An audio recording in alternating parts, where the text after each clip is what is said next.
સો જય શ્રી કૃષ્ણ વિદ્યા મિત્રો, કેમ છો બધા તમારું સ્વાગત છે ફરીવાર અભિષેક એજ્યુકેશન ગુજરાતી નામની યુટ્યુબ ચેનલમાં. વિદ્યા મિત્રો, બોર્ડ એક્ઝામમાં હવે ફક્ત ને ફક્ત 1 મહિનો બાકી છે. આઈ એમ સોરી, બરાબર છે, આજુ વચ્ચે થોડું બ્લર થતું રહેશે, બટ તમારે ફોકસ કરવાનું છે આપણા ફોકસ ઉપર, બરાબર છે, આપણા કન્ટેન્ટ ઉપર, રાઈટ. 1 મંથ તમારું બાકી છે અને આ 1 મંથમાં કઈ રીતે પ્રિપરેશન કરવી કે જેથી તમારું બેસ્ટ રિઝલ્ટ આવી શકે, બરાબર છે. આપણે જે છે હવે 90+ ટાર્ગેટ રાખવાનું છે. ઓબ્વિયસલી હું ફોકસ ઓછું રાખતો હતો કે ભાઈ તમે આવા ટાર્ગેટ રાખો 90+, 90 વગેરે વગેરે, બરાબર છે. આ એક રાખો કે હા સેટિસ્ફેક્શન થાય એટલા માર્ક્સ આવી જાય, રાઈટ. ઓકે, તો જો તમે જો જૂના સ્ટુડન્ટ હોય તો તમને ખબર હશે 3 ભાગમાં હોય જનરલી આપણું જે છે અભ્યાસક્રમ કહી શકો, આપણી પરીક્ષા કહી શકો, આપણી પ્રિપરેશનની જે છે પ્રોસેસ કહી શકો. પહેલાં હોય લર્નિંગ, બરાબર છે. લર્નિંગ એટલે કે શીખવું, બરાબર. પછી આવે કે ભાઈ રીડિંગ એટલે કે વાંચવું, બરાબર છે. રીડિંગ એટલે કે વાંચવું. અને ત્રીજું આવે રિવિઝન એટલે કે જે વાંચેલું છે એનું પુનરાવર્તન કરવું, બરાબર છે. તો આ 3 જે છે ટોપિક હોય. હવે આ સમય જે છે તમારો અહીંયા આવે છે, પણ તમારામાંથી કેટલાય વિદ્યાર્થીઓ છે કે ભાઈ કેટલાયને આ જ ખબર નથી પડી, કેટલાયને આ જ નથી ક્લિયર, કેટલાને આ નથી ખબર. હવે તમને તમારા ઉપર ફોકસ કરવાનું છે કે હું કયા સ્ટેજ ઉપર છું. લર્નિંગ એટલે કે શું, મને કન્સેપ્ટ જ નથી ખબર, જે બુકમાં આપેલું છે એ કન્સેપ્ટ નથી ખબર. તો આ લર્નિંગવાળાને નથી ખબર એના માટે શું છે, તો બસ તમે એ વસ્તુ ભૂલી જાઓ. જો આઈડિયલ અહીંયા આ ચેનલ તમને જે છે અરીસો દેખાડવાનું કામ કરશે, બરાબર છે. હું તમને કોઈ ફાંકા મારવાની જરૂર નથી, બરાબર. કોઈ ફાંકા મારવાની હું તમને કંઈક એક્સાઇટમેન્ટ નહીં આપું પેલા કે ભાઈ મોટિવેશનની જેમ ને કે આ કર તો આ થઈ જશે, દિવસ રાત એક કરી દે, બરાબર. તો એ બધું યુઝલેસગીરી નહીં કરો. હા, એક પોસિબિલિટી હું તમને કહી દઈશ કે હા એ પણ થઈ શકે કે તમે પણ 90+ લાવી શકો, બટ હાઈ ચાન્સીસ આર કે you can't cross the 90+. This is not joke. Okay, ચલો. તો તમારે ડિમોટિવેટ થવાની જરૂર નથી. શું ફોકસ કરો, એકદમ સિમ્પલ. આપણે 70ની આસપાસ ટાર્ગેટ રાખવાનો, 70થી 75, 80ની આસપાસ, વધારે નહીં. ફોકસ કરો આઈએમપીસ ઉપર મેઇન, અને એ આઈએમપીને શક્ય હોય તો શિક્ષક પાસેથી કન્સેપ્ટ ક્લિયર રાખો, યા તો પછી ગૂગલ ઉપર એ ટોપિકને સર્ચ કરો, તમને મળી જશે આરામથી. અત્યારે ચેટ જીપીટી વગેરે કેટલાય બ્રાઉઝર આવી ગયા છે, તમને આપણી લેંગ્વેજમાં પણ શીખવાડી દે. ઓકે, તો એ કન્સેપ્ટ ક્લિયર કરીને ગોખી દો. ઇન શોર્ટ તમારે શું કરવાનું છે, ગોખી દેવાનું છે, ઓનલી ફોર આઈએમપી. અને જો તમને સમય, અને બીજું આઈએમપી ક્યાંથી મળશે, આપણી ચેનલ છે, બરાબર છે, તમને મળી જશે ટૂંક સમયમાં. એટલે બહુ જ નજીકથી આપણે શરૂ કરવાના છીએ. શું, 75 માર્ક્સ ચેલેન્જ. ચાલો સરપ્રાઈઝ રિવીલ, 75 માર્ક્સ ચેલેન્જ જે છે આપણી ચેનલ દ્વારા સ્ટાર્ટ થવા જઈ રહ્યો છે, બરાબર છે. શું હશે 75 માર્ક્સ ચેલેન્જ? આ જો તમે કરી દીધા જે ક્વેશ્ચન આપેલા છે એટલે તમારા 75 આવી જશે, બરાબર. દર વખતનું છે, you can just scroll and એક વર્ષ પહેલાંના વિડીયો જોઈ શકો છો, રાઈટ. ઓકે, તો 75 માર્ક્સ ચેલેન્જ આપણે સ્ટાર્ટ કરવા જઈ રહ્યા છીએ, તો એ તમારે જોઈ લેવાના, બરાબર છે. અને એને હિસાબે અકોર્ડિંગ કરવાનું. બીજી વસ્તુ, બોર્ડના છેલ્લા જૂના પેપર હોય ને 5 વર્ષના, બોર્ડના પેપર 5 વર્ષના એ કરી દેવાનું, બરાબર. બહુ થઈ ગયા, બરાબર. છેલ્લા લાસ્ટ 5 યર્સ તો તમે આરામથી 75ની આસપાસ જતા રહેશો. હવે બીજું ક્યાંય ભટકવાની જરૂર નથી. આઈએમપી કરો ને 5 વર્ષ, જ્યાં સુધી આઈએમપી તમને નથી મળતા ત્યાં સુધી ફોકસ ચાલુ કરી દો આ 5 પેપરનું. ઓકે, તમને રાઇટિંગ પ્રેક્ટિસ કરવાની જરૂર નથી, પેપર લખવાની જરૂર નથી.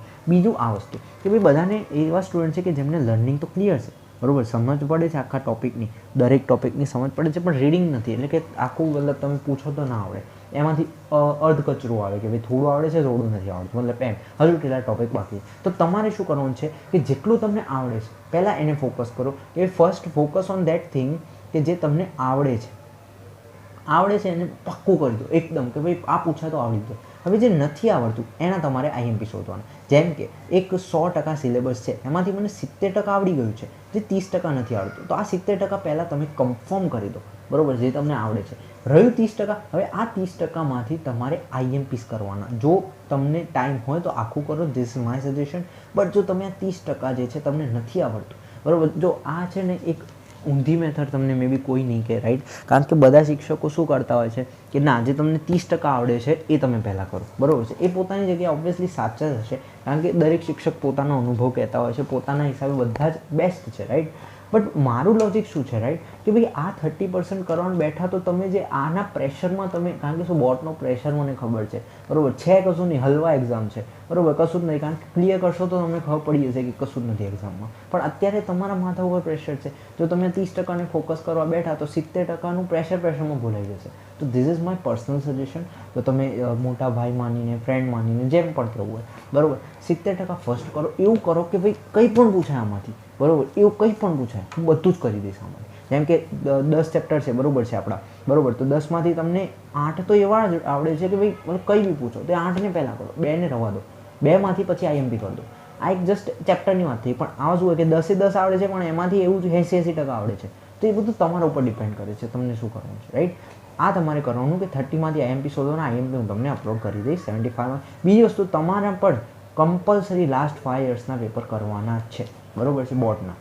ઓકે, ક્યાંથી મળશે હું તમને એન્ડમાં કહું. ચલો, હવે આવશે રિવિઝન સ્ટેજ ઉપર, કે જેને બધું આવડી ગયું છે, બધું એમણે વાંચી પણ લીધું છે, એમને એક ટાઈમ હતો જેમ કે સેકન્ડ એક્ઝામમાં બધું વાંચી લીધું છે, હવે રિવિઝનના પોર્શનમાં ચાલે છે, તો એમને તો ખાસ કરીને બધું વાંચવાનું જ છે, બરાબર. તમારે શું કરવાનું, કશું નહીં, રિવિઝન કરતા રહો. થાય તો તમારે પેપર પ્રેક્ટિસ, તમારો ટાર્ગેટ, આ રીડિંગવાળાનું ટાર્ગેટ 85ની આસપાસ, 80-85ની આસપાસ રાખવાનું.